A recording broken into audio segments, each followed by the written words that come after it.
Fellow citizens, good evening. 1 year ago, when you cast your vote and placed upon the shoulders of the People's National Movement the mandate to take responsibility for the affairs of state, the government which I have the honor and privilege to lead willingly and graciously accepted the mantle, fully conscious of having made two very deep-seated commitments to all the people of Trinidad and Tobago. In our election manifesto, which has since been adopted as government policy, we gave you some specific undertakings. The first was to rebuild our country and our economy, restore confidence, equity and social justice, and enhance and improve every area of national life.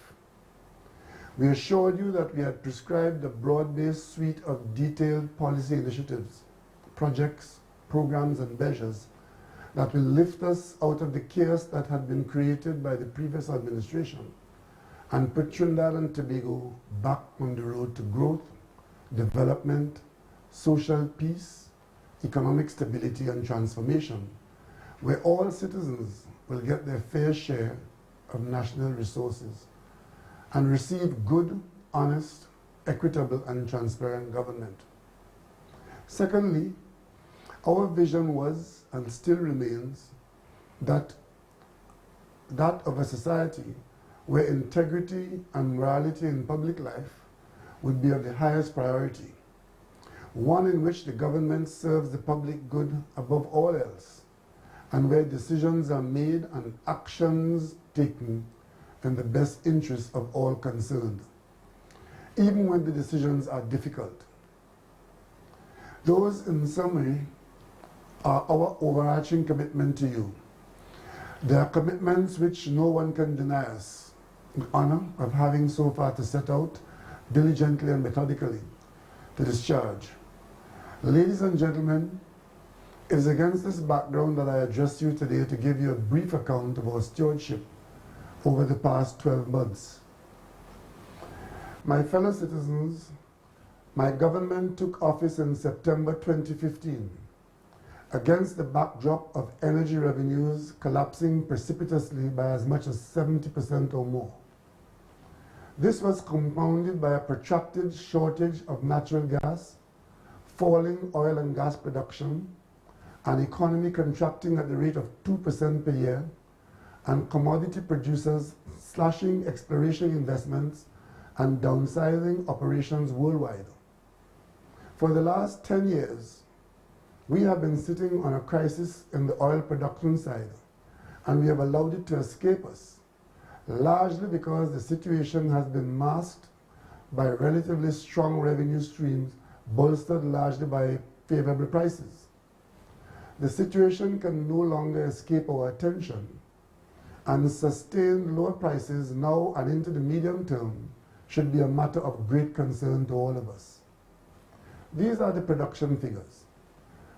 In 2006, we produced 143,000 barrels per day. By 2010, this had fallen to 98,000 barrels per day. By 2015, we were averaging 78,000 barrels per day. And by July of 2016, we were down to 66,000 barrels per day. We have also been hiding from unfavorable production trends in gas availability at Point Lisas. In 2010, we consumed 4.3 billion standard cubic feet per day. By 2011, that fell to 4.11 billion cubic feet. By 2015, it fell to 3.83 billion. And in 2016, we're averaging about 3.21 billion standard cubic feet. These developments have serious consequences for our revenue base and must, of necessity, significantly raise caution in consumption patterns and debt management activities. It also means that our challenges today cannot be wished away by simply waiting on the oil god, who is supposed to be a Trini, to step in and save us. Whether we like it or not, we are required to be aware and informed of the country's situation and know that Trinidad and Tobago expects every man and every woman to contribute to our recovery. Whilst there are some activities afoot to raise the 2016 figures going forward, the overall trend is downwards and troubling. In addition, we met an exchequer account that was so recklessly overdrawn to the extent that there was barely enough cash to run the affairs of state for a mere 3 days.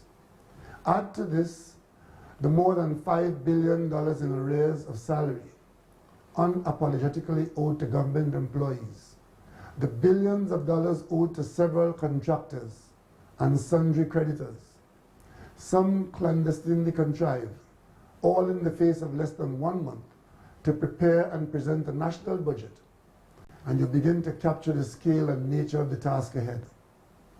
Many state enterprise entities are heavily indebted to other state enterprises.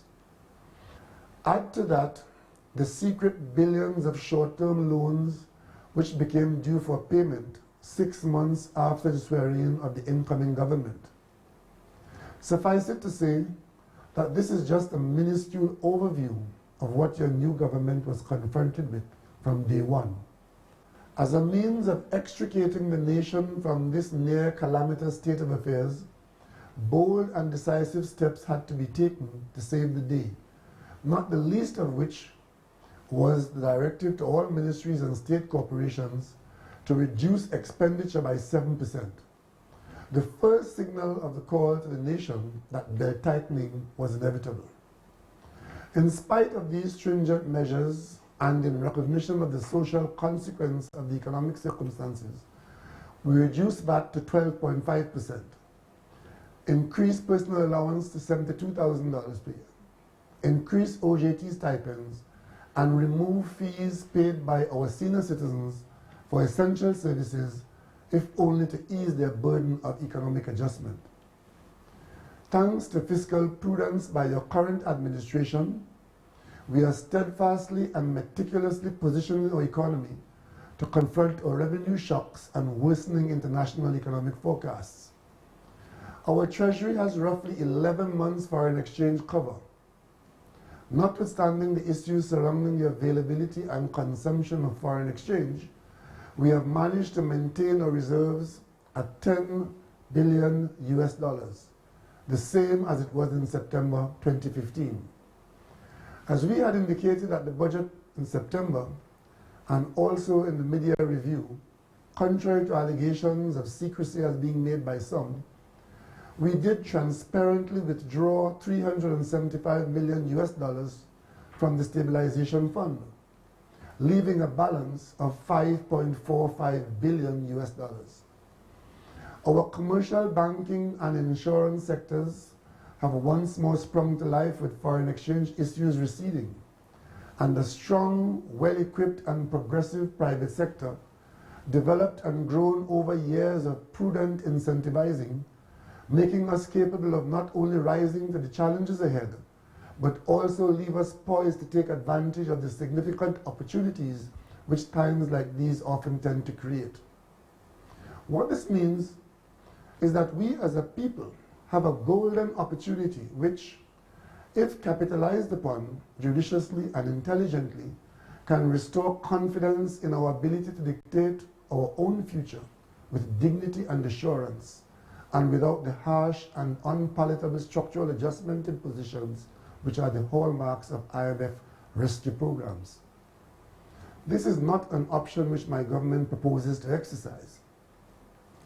Grappling with uncaring, sudden and drastic elimination of essential subsidies on fuel and utilities, heavy suppression of social programs, massive increments of retrenchment along with precipitous currency devaluation are bitter remedies that we prefer not to be instructed on by external lending agencies to pursue because we fail to acknowledge that we are spending much more than we earn.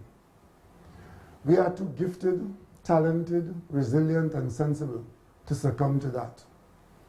We are better off mixing and applying our reduction remedies on our own volition, especially when experience has shown us that these externally imposed structural adjustment programs have such devastating effects, most often disproportionately on those in our society who are least able to bear the burden.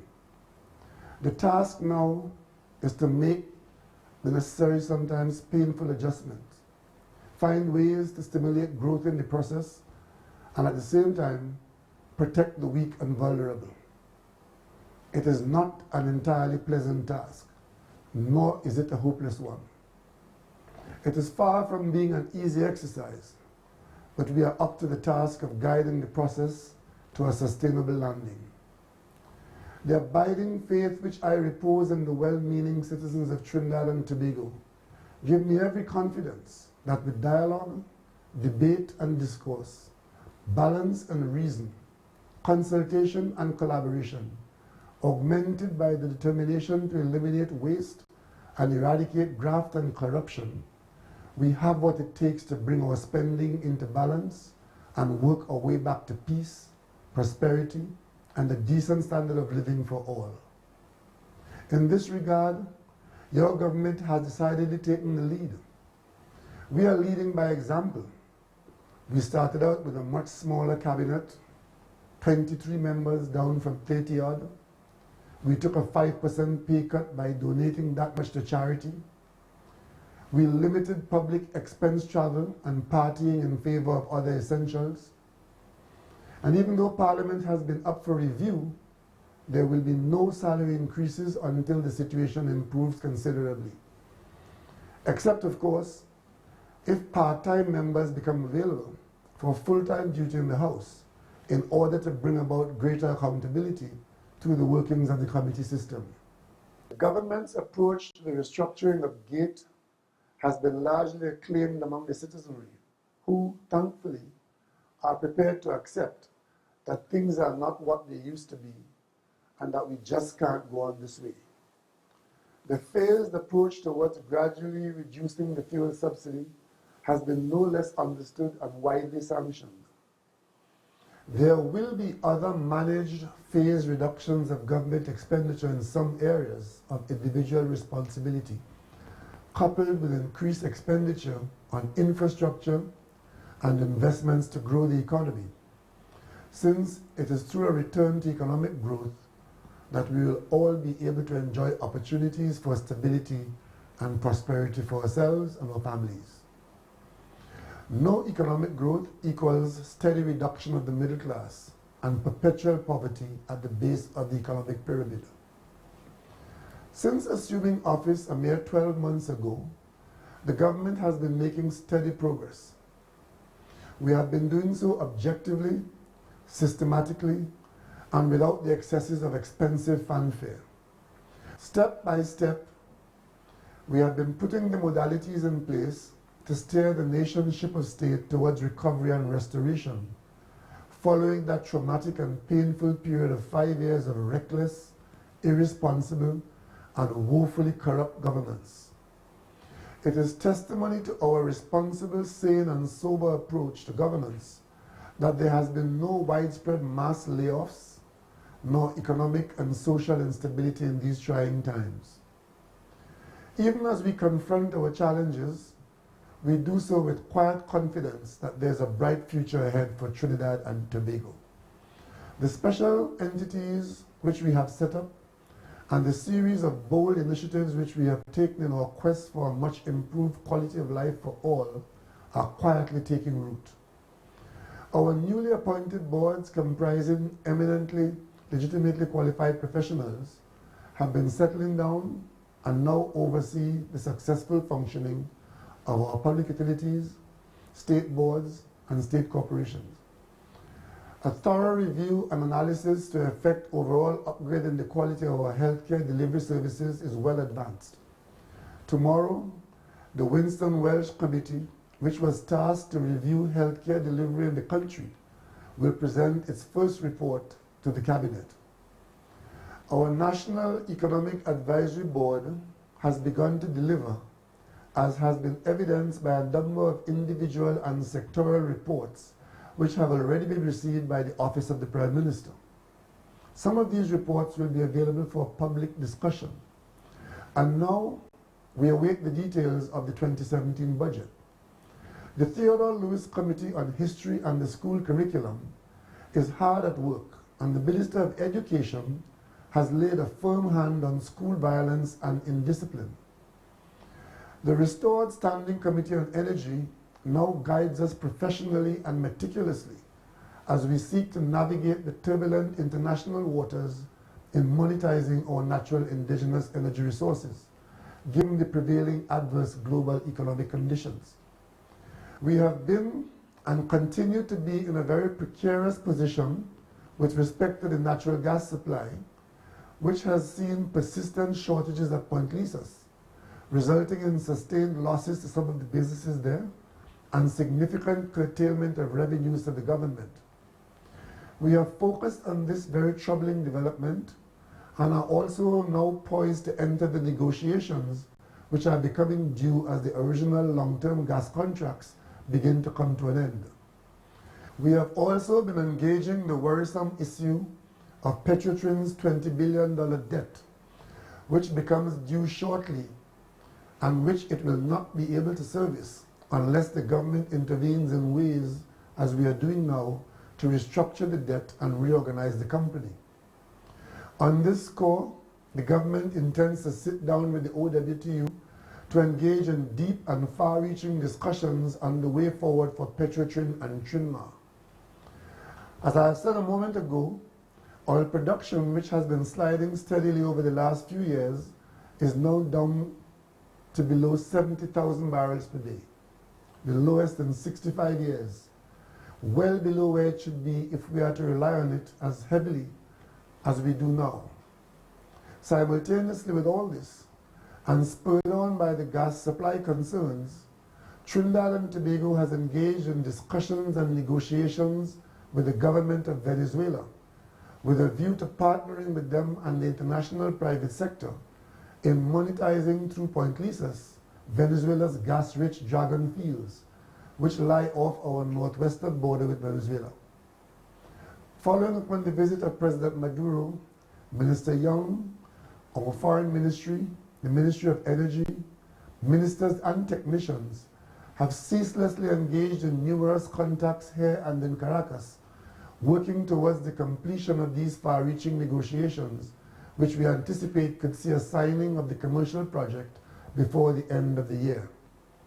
A specialized subunit of the Standing Committee on Energy has completed its assessment and analysis of the gas master plan, and it is expected that in the coming weeks ahead, it will present its work to the Standing Committee on Energy, and thereafter, the Cabinet will consider it before it is made available to the Energy Committee of the Parliament for further refining of our national effort.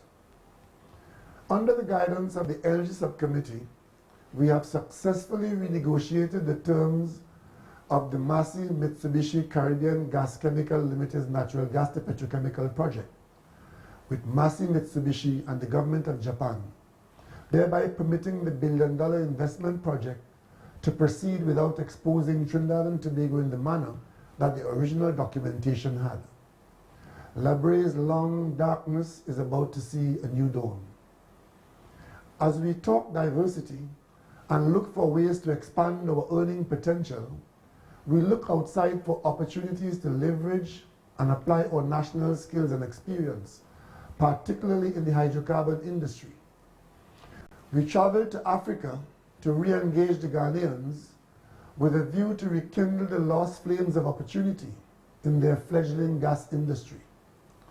Following upon a memorandum of understanding signed earlier this year in Accra between our two countries, a high-level delegation from Ghana, with the blessing of President Mahama, recently visited Trinidad and Tobago to begin serious negotiations and calculations with NGC professionals in furtherance of our intentions to invest and supply technical expertise if the numbers pan out.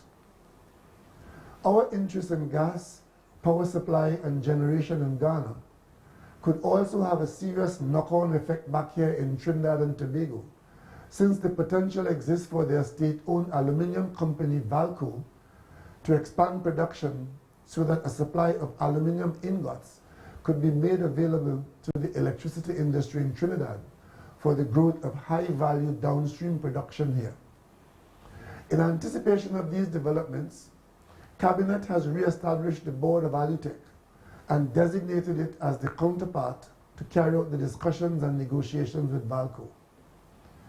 We have to find new ways to diversify our industrial efforts and find alternative options to expand our earning potential if we are to sustain our standard of living going forward. These and similar opportunities will be subjected to the most robust analyses, and once there is a reasonable risk potential for the people of Trinidad and Tobago, we will think big and move fast so as not to lose out as we did with the gas processing business, which the Koreans now enjoy instead of Trinidad and Tobago in Ghana, where we were once poised to be the gas processor of choice.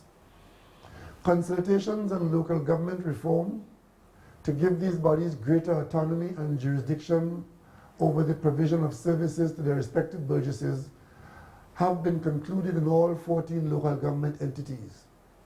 The relevant legislation to give effect to the reform measures is in an advanced state of preparation. This too will be subject to some further consultations before enactment into law, which will herald a new system of governance in the country. Umbrella legislation is soon to be laid in Parliament to bring to justice those who have accumulated sudden wealth and are unable to provide reasonable accounts of the sources from which they were derived. We have inaugurated the National Tripartite Advisory Council, the main focus of which is that of providing sound and informed multi-sectoral advice to government, not only on matters which fall under the specific terms of reference, but on such other matters which may warrant their invaluable attention. Our sustained determination in ridding the system of waste, corruption, and mismanagement across all ministries and state corporations continues unabated.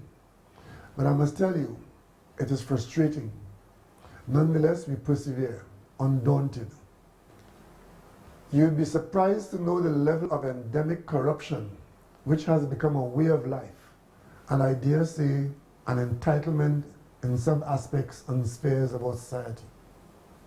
In many instances, it manifests itself in some of the killings which we see from day to day. Especially given the prevailing scenario, every dollar saved is one that could be spent on pharmaceuticals, repairing and refurbishing schools, paving roads, controlling mosquitoes, and building bridges. The food card verification process has sent the undeserving running for cover as perpetrators and illegal recipients seek to erase their tracks. My government is committed to restoring the necessary social programs like URP, CPEP, and others to their original intent and respectable moorings, to come to the aid of citizens and families who legitimately and truly are in need. But times like these are never only about belt-tightening and curtailments of spending. It is also about seizing opportunities and creating a more acceptable and sustained standard of living for all as we seek to recover in the shortest possible time frame. As good and responsible neighbors, we have successfully operationalized a $50 million trade mechanism set up by Venezuela, which allows for our local manufacturers to supply essential goods to that country. From all reports, the measure has been very successful, and this new line of trade is flowing very smoothly, with interesting potential for future growth. These are just a few of the initiatives that we have taken to treat with our gas supply and to explore opportunities in the energy and other sectors. You will hear much more about these during the upcoming budget debate. As we focus on making our way in the world, amidst much that we have little control over, we wake up each day to the numbing news of the depressing actions of a proportionately small number of our citizens. Non-stop killings, from the revenge murders among the organized criminal gangs, to the ever too frequent tragedies of domestic violence, to the inexplicable mindless acts of wantonness which defy logic, causing us to believe that amongst us there are warped minds which place no value on human life. This government is resolute in its commitment to confront those who choose crime as a way of life and undertake to work tirelessly to rebuild a sense of safety through meaningful reduction of crime and removal of the fear of crime in our communities. In order to accomplish this, the government will sustain its resourcing of the police and other security agencies to allow them to better engage in crime prevention and detection. To this end, recently, the National Security Council had Cabinet authorize a $17.5 million major equipment purchase to upgrade the intelligence gathering effort of the police. This is expected to significantly boost evidence gathering and greatly assist the law enforcement capabilities of the security agencies. We have spent $25 billion on national security over the last 5 years. Our officers have been trained and retrained, and facilities have been updated and technologically modernized. It is not unreasonable for us to expect to reap the rewards of this mammoth investment and, quite frankly, hold our police officers more responsible and accountable. The government believes that with proper management systems and a can-do attitude, that they have it within them to get the job done. Respect and support your policemen and women. It is they who stand between you and those who may wish to harm you. In the not too distant future, we look forward to identifying with your local municipal community constabulary and their volunteers, all part of the local government reform deliverables which we have been working on for the last 12 months. We eagerly await the appointment of a police commissioner and live in hope to bear fruit from the new spirit of collaboration and cooperation between the government and the opposition. Only time will tell. Steps have been taken to initiate the still cumbersome process with the intention of having a substantive commissioner of police appointed. It is the intention of the government to invite the opposition to cooperate with us to abolish the current failed process and replace it with some new arrangement, such as an accountable police service commission cloaked with the responsibility and authority to supervise an effective modern police service. The government has been encouraging the police to decentralize its efforts by concentrating its manpower and leadership over an aggressive regional substructure, bringing greater accountability alongside more actionable information and boots on the pavement over more hours of the day. Programs to build public trust, including rooting out corrupt and otherwise unsuitable individuals from the service, is a major part of the plan. The abuse of the taxpayer and the Treasury under the previous government has brought understandable public skepticism and gross mistrust of the public procurement process to abysmal lows. As your Prime Minister, I give you the assurance that it will never be allowed to reoccur.